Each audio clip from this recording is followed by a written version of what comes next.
뉴욕 일원이 어제 오늘 폭염으로 비상입니다. 뉴욕주 상원에 도전하는 정승진 후보가 오늘 지지자들의 청원을 담은 서명지를 제출했습니다. 매년 열리는 뉴욕 아시안 영화제가 맨해튼 링컨 센터에서 진행되고 있습니다. 선천적 복수 국적자들의 병역 면제를 위해 신청해야 하는 국적 이탈 수수료가 2배로 올랐습니다. 16만 명의 저소득층 대학생들이 수입기재 오류로 학비 보조 자격을 박탈당하게 됐습니다. 이상은 이 시각 주요 뉴스입니다. 여러분 안녕하십니까? KBN 뉴스입니다. 여름엔 폭염, 겨울엔 폭설, 지구온난화 등 기후변화로 지구 곳곳이 앓고 있는데요. 뉴욕 일원에도 어제 오늘 폭염 비상이 걸렸습니다. 지난 2006년 뉴욕시 폭염으로 46명이 숨진 바 있습니다.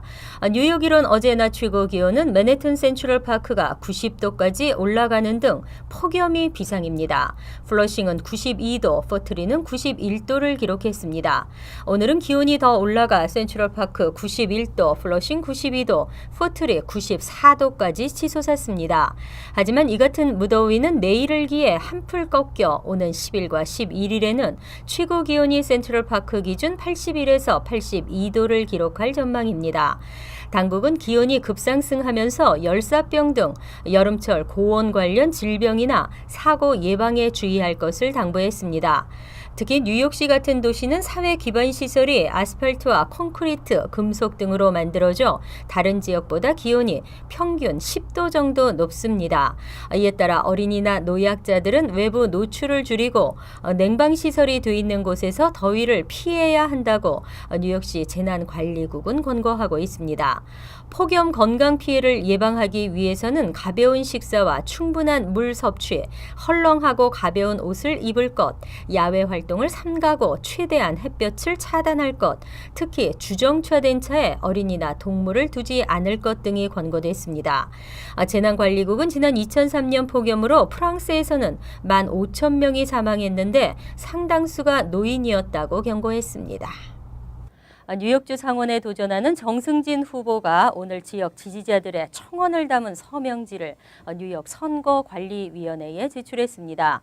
이로써 정 후보는 후보 자격을 위한 모든 준비를 끝내고 올 9월에 치러지는 민주당 예비선거에 총력을 기울입니다. 주성훈 기자가 보도합니다.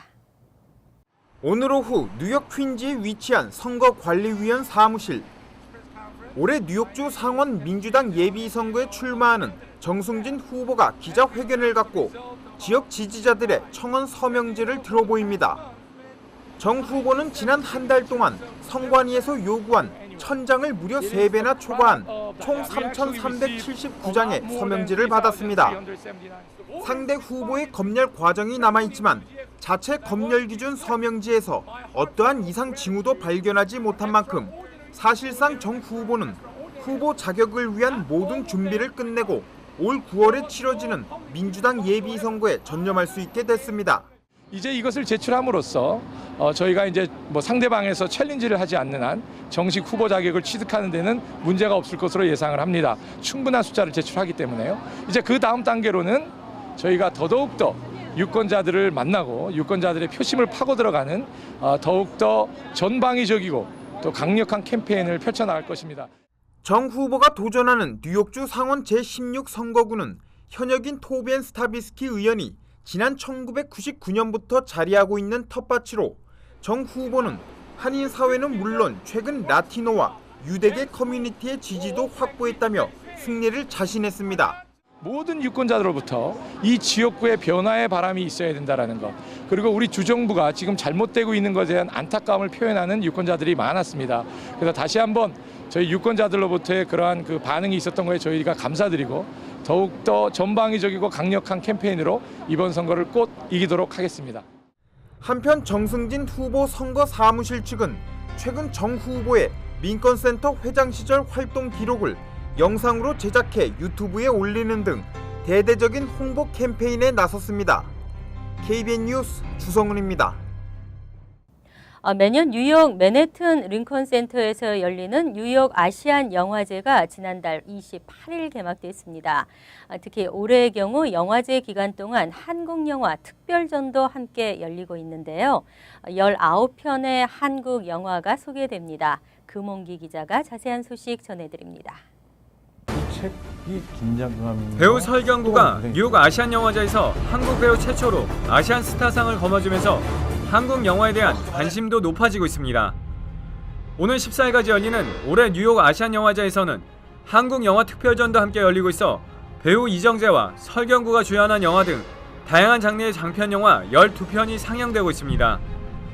또 한국에서 가장 영향력 있는 단편 영화제인 미장센 단편 영화제 상영작 중에서 선정한 단편 영화 7편 등 한국 영화 총 19편이 소개되고 있습니다. 뉴욕을 방문 중인 배우 이정재와 설경구는 자신들이 출연한 영화 상영 후 관객들과 직접 소통하는 시간을 가지며 한국 영화를 적극 홍보하고 있습니다. 이정재는 어제 맨하튼 링컨 센터 월트 리드 극장에서 기자회견을 갖고 이번 특별전과 한국 영화의 전망 등에 대해 설명하는 시간을 가졌습니다. 지금 한국 영화 굉장히 잘 하고 있는 것 같아요. 아직까지 그 K-팝에 비해서는 굉장히 더 많은 거를 더 해내야 하는 것은 사실이죠. 영화제에는 한국 영화뿐만 아니라 일본, 중국, 홍콩 등 아시아 지역 영화 총 50여 편의 작품이 함께 소개되고 있습니다. 링컨 센터 월터 리드 극장과 아시아 소사이티에서 열리는 이번 영화제 티켓 구입과 상영 스케줄 문의는 뉴욕 한국문화원으로 하면 됩니다. KBN 뉴스 금홍기입니다. 선천적 이중 국적인 한인 2세들의 병역 문제가 해결되지 않고 있습니다. 하지만 병역 면제를 위해 신청해야 하는 국적 이탈 수수료는 2배가 올랐습니다. 다만 지난 1일부터 선천적 복수국적 한인 남성들의 병역 의무가 유예될 수 있을 것으로 보입니다. 한국 법무부는 어제 오는 21일부터 출생 당시 부모의 신분으로 인해 선천적 이중 국적이 된 한인 남성들이 병역을 면제받기 위해 각 지역 총영사관에 신청하는 국적 이탈 수수료가 현행 $9에서 100% 인상된다고 밝혔습니다. 복수국적 취득을 위한 국적 회복 수수료도 $47에서 4배가 오릅니다. 수수료 인상액에 대한 달러 환율이 결정되지 않아 아직 미주 지역 총영사관에서 적용하는 정확한 수수료는 결정되지 않았습니다. 하지만 내년도 국적 이탈 신청 대상자들은 오는 21일 이전에 접수하면 인상된 수수료를 피할 수 있을 것으로 보입니다. 또한 지난 1일부터는 총영사관과 웹사이트에 재외국민 2세 제도의 신청서가 새롭게 도입됐습니다. 재외국민 2세 제도는 선천적 복수국적 한인 남성들의 병역 의무를 유예해 주는 것입니다. 그동안은 뉴욕 총영사관을 비롯한 미 전역의 재외공관에서 재외국민 2세 신청을 위해서는 병역기간 연장 신청서라는 공통서류에 작성한 뒤 제출해야 했습니다. 이외 여권과 가족관계 등 민원인들이 자주 이용하는 일부 양식도 변경됐습니다. 공관을 찾는 한인들의 각별한 주의가 요구됩니다. 전국 16만 명의 저소득층 대학생들이 백만장자로 둔갑했습니다. 학자금 지원 양식 소득 기재란에 칸수가 늘어나 센트 단위까지 입력하게 되면서 빚어진 실수인데요. 이들 모두가 학비 보조 자격을 박탈당할 위기에 처했습니다. 교육부에 의하면 2014에서 2015학년도 학자금 지원 양식에 예를 들어 연소득이 22,852.19달러인 학생이 222만5,219달러로 잘못 입력하는 경우가 속출했습니다. 대학교육전문지 크로니컬 오브 하이어 에드도 최근 보도를 통해 새롭게 바뀐 연방 학자금 보조 온라인 신청서에 소득 기재 양식을 혼동, 자신을 백만장자라고 밝혀 학비 보조를 받지 못하게 된 대학생이 최소 16만 5천 명에 이른다고 보도했습니다. 실수를 바로잡지 않으면 펠그랜트 등 소득 수준에 따라 주어지는 연방 학자금 보조 자격을 상실할 수 있다고 교육부 측은 밝혔습니다.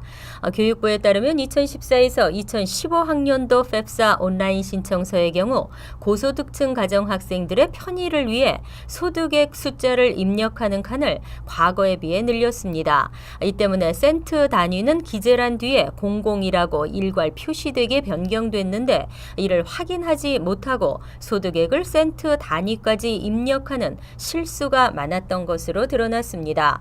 제프 베커 펩사 정책 담당가는 주요 대학마다 최소 1명 이상의 피해가 발생했고 일부 대학은 수백 명에 이르는 곳도 있다며 해당 오류를 반드시 바로잡아야 한다고 지적했습니다. 뉴욕시는 학생들이 안전하고 질서 있는 환경에서 공부할 수 있도록 학교 규정을 세워 지도하고 있습니다. 하지만 엄격한 규정으로 부당 징계를 받는 학생들의 불만도 증가하고 있습니다. 뉴욕시 의원들이 공립학교의 학생 징계 규정 변경을 촉구하고 나섰습니다. 지난 2013에서 2014학년도 상반기 뉴욕시 공립학교에서 정학처분을 받은 학생이 전해보다 무려 26%나 증가했습니다. 데일리 뉴스는 어제 리치 토레스, 라파엘 에스피날, 안토니오 레이노소, 도노반 리처드 등 의원들이 빌 드블라지오 시장과 캘맨 파리냐 교육감에게 학생 징계 규정을 변경할 것을 촉구하는 서한을 전달했다고 보도했습니다. 서한은 모호하고 제대로 정의되지 않은 규정에 따라 흑인과 히스패닉 남학생들이 부당하게 정학 처분을 당하고 있다며 이러한 관행을 중단시킬 수 있도록 징계 규정을 변경할 것을 요구했습니다. 또 경찰의 불신 검문 관행으로 젊은 유색인종 남성들이 길거리에서 부당하게 범죄자 취급을 받는 것과 같은 일이 공립학교에서도 벌어지고 있다며 우리는 이러한 편견을 직접 체험했다고 덧붙였습니다. 서한과 관련해 시교육국 대변인은 시정부가 현재 인권단체, 교사들과 함께 이 문제를 다루기 위한 모임을 가지고 있다고 밝혔습니다. 한편 2013에서 2014학년도 상반기인 지난해 7월에서 12월 시 공립교에서 22,500명이 정학 처분을 받았습니다.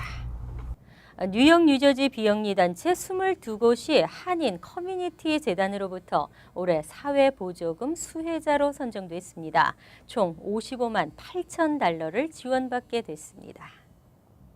한인 커뮤니티 재단 KACF는 어제 뉴욕 뉴저지주에서 건강, 청소년과 노인, 안전과 지역 공동체 개발 등 중요 서비스를 제공하는 22개 단체를 2014년 사회보조금 수혜자로 선정했다고 발표했습니다. 이날 발표한 2014 사회보조금 수혜단체 명단에 따르면 한인단체는 뉴욕에서 브롱스 한인 노인회, 이노비, 뉴욕 미랄 선교단, 뉴욕 한인 복지관과 뉴욕 한인 봉사센터, 민권센터 등 10곳이며 뉴저지에서는 AWCA, 뉴저지 한인 상록회 2곳이 선정됐습니다.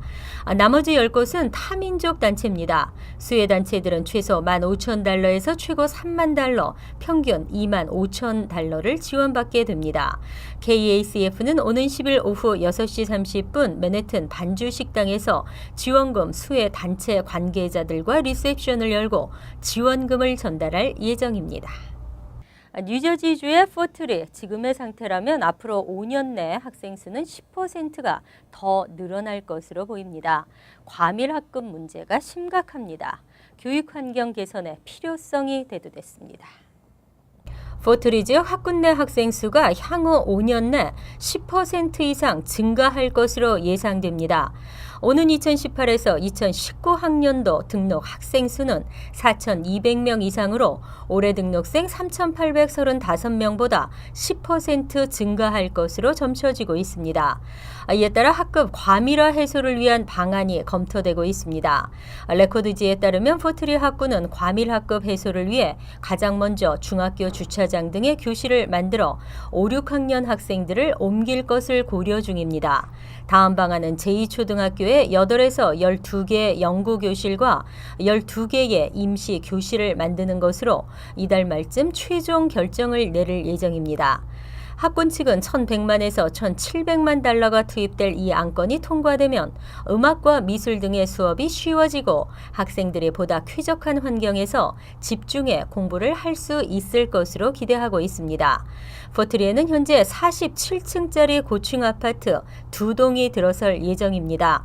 지난 2009년 이후 학생 수도 꾸준히 늘어나고 있습니다. 지금도 교실 부족 사태와 점심시간 배정 등의 문제가 노출되고 있습니다. 여기에 학급 과밀화는 더욱 심해질 것으로 전망됩니다. 이상으로 KBN 뉴스를 마칩니다. KBN과 함께 즐거운 저녁 되시기 바랍니다.